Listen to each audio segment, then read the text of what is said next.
हाँ भाई, तो देखना भैया, आज अपन जो बात कर रहे हैं कि सबसे पहले तो मैंने जिनसे सीखा है मैं उनका आभारी हूँ कि जीवन में चुनौती किसके सामने नहीं आती।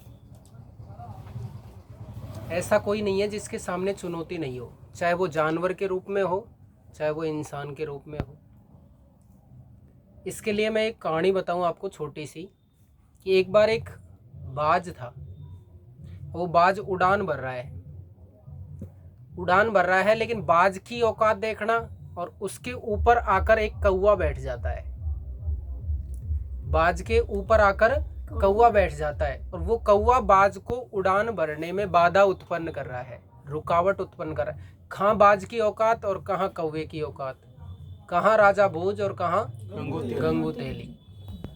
यानी तुलनात्मक रूप से कुछ भी नहीं है कौवा किसके आगे, बाज के आगे। लेकिन वो भी बाज की उड़ान को रोकने के लिए कितना तत्पर है, उसके बार बार उसके ऊपर जाकर बैठ जाता है, कभी उसके ठोंक मारता है। रोक रहा है या नहीं रोक रहा। हमारी जिंदगी भी ऐसी है कि बाज को बाज कभी नहीं रोकता है, बाज को बाज रोकता नहीं है। बाज का बाज से कंपटीशन जरूर होता है, रोकते कौन है, कौवे। जिंदगी में अपने आसपास भी बहुत सारे कौवे हैं जो अपनी उन्नति को क्या करते हैं, वो रोकने का प्रयास करते हैं। उनकी औकात तो है नहीं कि अपने बराबर चल सके। बाज के बराबर बाज की औकात होती, बाज के बराबर कौवे की औकात तो रही नहीं, तो फिर वो क्या कर रहा है, उसको रोक रहा है। तो अपने सामने भी बहुत सारी परिस्थितियां हैं ऐसी, बहुत सारी परिस्थितियां अपने को क्या करने का प्रयास करती है, रोकने। उनकी औकात नहीं है लेकिन फिर भी वो रोकती हैं। लेकिन कब तक रोकेंगी, जब तक आप हार मानेंगे।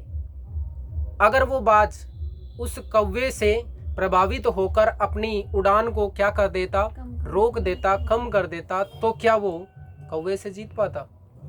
लेकिन उसने अपनी उड़ान लगातार लगातार लगातार क्या रखी, जारी रखी। वो उस सीमा पर पहुंच गया जहां पर कौवे का सांस लेना भी दुर्लभ हो गया था।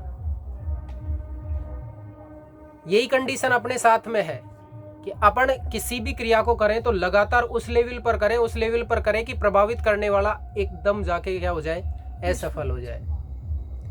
अगर उसको हम रोकते, कौवे से छेड़छाड़ करता बाज, तो शायद वो उड़ान नहीं भर पाता। तो अपन को किसी को जवाब नहीं देना। जवाब कौन देगा, वक्त देगा। जवाब वक्त देगा। अपना कर्म करते रहो। एक होता है कि आप अपना सही डिसीजन कैसे लें।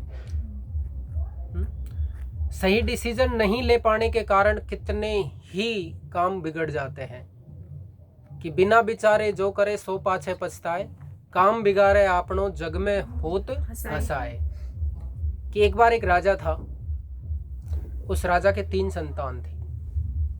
कितनी? तीन संतान थी। राजा ये मानो कि अपनी राज्य सेवा से सेवानिवृत्त होना चाहता था, तो वो नया उत्तराधिकारी घोषित करना चाहता था। अब तीनों को उसने अपने पास बुलाया राज दरबार में और उनसे कहा कि मैं आपसे एक प्रश्न करना चाहता हूँ राजकुमारों से। तो राजकुमारों से जब प्रश्न का रूप सामने आया तो उसने, जो सारी जनता थी और दरबारी विद्वान थे, वो सारे चुप कि क्या पता कौन सा प्रश्न पूछ ले रहा, कोई नंबर आ जाए बीच में। तो क्या किया कि तीनों जब राजकुमारों को बुलाया और प्रश्न का कहा तो उन्होंने सहर्ष स्वीकार किया कि पूछो, क्या पूछना चाहते हैं। तो सबसे उन्होंने एक ही प्रश्न किया कि कोई अपराधी है, कोई क्या है, अपराधी है, और उस अपराधी को आपको सजा देनी है, आप क्या सजा देंगे। सबसे बड़े से पूछा सबसे पहले कि बोलो मैं ऐसी सजा दूंगा, ऐसी सजा दूंगा, कठोर से कठोर, कठोर से कठोर, कठोर से कठोर सजा दूंगा। ठीक है, उसने बोल दिया। दूसरे से पूछा कि तू क्या सजा देगा, कि मैं बोलो उसको मृत्यु दंड दूंगा ताकि उस जैसा अपराध दोबारा राज्य में कोई ना करे। ठीक है, उसका जवाब सुनकर भी राजा संतुष्ट रहा। फिर पूछा किससे? तीसरे नंबर वाले से। तीसरे नंबर वाले ने अपना जवाब हाजिरी में कहा कि अगर राजा की आज्ञा हो तो मैं इस प्रश्न का जवाब देने से पहले एक छोटी सी कहानी सुनाना चाहता हूँ। राजा ने कहा सुनाइए। कहानी सुनाना स्टार्ट किया किसने? तीसरे राजकुमार ने। जब कहानी सुनाना स्टार्ट किया तो उसने कहा कि एक नगर में एक राजा था। एक नगर में एक राजा था और उसके पास एक पालतू तोता था। क्या था? पालतू तोता था। अब वो तोता बहुत दिन से उसके पास था। तो एक दिन तोता कहता है, क्या कहता है कि मैं मेरी माँ से मिलने के लिए जाना चाहता हूँ। ठीक है, राजा ने कह दिया कि मिल तो आ, लेकिन जल्दी आ जाना वापस, कहीं वहीं जार बैठ जाए। उसने भी जब जाने की तीव्रता होती है तो जवाब हाजिरी में कहा कि जल्दी आऊँगा। ठीक है, चला गया, माँ के पास रहा कुछ दिन और वचनानुसार वो राजा के वापस आने लगा। वापस आने लगा तो एक जंगल में उसे एक पेड़ मिला। किसका पेड़? पेड़ था आम का। लेकिन उसके बारे में उसने चर्चा सुन रखी थी उस तोते ने कि इस पेड़ को फल अगर कोई खा लेता है तो वो अमर हो जाता है। क्या हो जाता है? अमर हो जाता है। किसका पेड़ था? आम का पेड़ था, लेकिन वो अमर फल हो गया कि नहीं हो गया? अब उसके पेड़ से उस पेड़ से एक फल लेकर आ रहा है, यानी आम लेकर आ रहा है। दूरी थी लंबी, राज्य था दूर।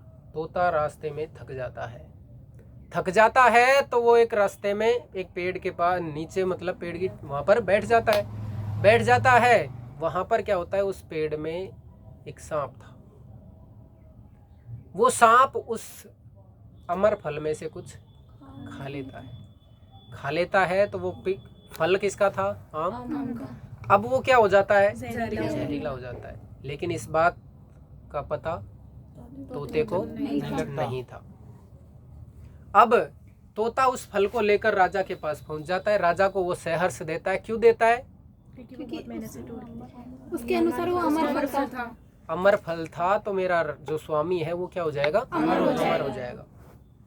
राजा ने क्या किया? सहर्ष स्वीकार किया और उसमें से थोड़ा सा फल काट कर और एक कुत्ते को खिलाया। ये प्राचीन परंपरा रही है हमारी। कहीं भी आप भोजन करें, बाहर से आया हुआ भोजन करें, तो आप उसको पहले किसी जानवर को खिला दें ताकि वो पता भी लग जाएगा। अब वो कुत्ता तत्काल ही थोड़ी देर बाद में क्या हो जाता है? खत्म हो जाता है। खत्म हो गया और वो जो फल था उसको उसने फिकवा दिया, बाहर फिकवा दिया और उस तोते को तुरंत क्या करवा दिया? मरवा दिया कि काश अगर मैं इस कुत्ते को नहीं खिलाता तो ये मैं मरता या नहीं मरता। इसलिए राजा ने सोचा कि ये मेरे को मारने के लिए ये फल लेकर आया, इसलिए तोते को मरवा दिया। कुत्ता मर ही गया। अब जहां पर वो फल फेंका था वहां पर कुछ दिन बाद में एक पेड़ उग जाता है। एक पेड़ उग गया तो राजा ने सख्त निर्देश दे रखे थे, आदेश दे रखे थे कि इस पेड़ से कोई भी फल आता है तो कोई तोड़कर नहीं खाएगा, क्योंकि ये पेड़ जहरीला है। पेड़ जहरीला है, कोई बात नहीं। अब वहां की जनता को तो पता था। एक राहगीर चलती कोई महिला आ जाती है। एक दिन राहगीर चलती जब वो महिला आती है तो क्या करती है कि उसमें से एक फल तोड़कर खा लेती है। फल तोड़कर क्या कर लेती है? खा लेती है। खा लिया तो कुछ दिन बाद में वो महिला जो अधेड़ थी वो जवान होने लगती है, क्योंकि इस बात का पता लगी गया। किसी ने जाकर कह दिया राजा से कि उस महिला ने फल खा लिया। तो मरी तो नहीं वो, लेकिन उसको अपनी राज्य दरबार में जब कस्टडी में रखा तो वो तो क्या होती जा रही है? जवान होती जा रही है। इतनी कहानी सुनाई और आगे तो अपने आप समझ गए कि उसने उस तोते को मारा राजा ने बिना सोचे समझे। उचित न्याय दिया था क्या? नहीं दिया था। राजा ऐसा होना चाहिए जो उचित न्याय करे। अब उचित न्याय कैसे करता? पहले उसके अपराध को जानना चाहिए था। क्यों? कि उसने तो बिना सोचे समझे सजा दे दी, खत्म हो गया।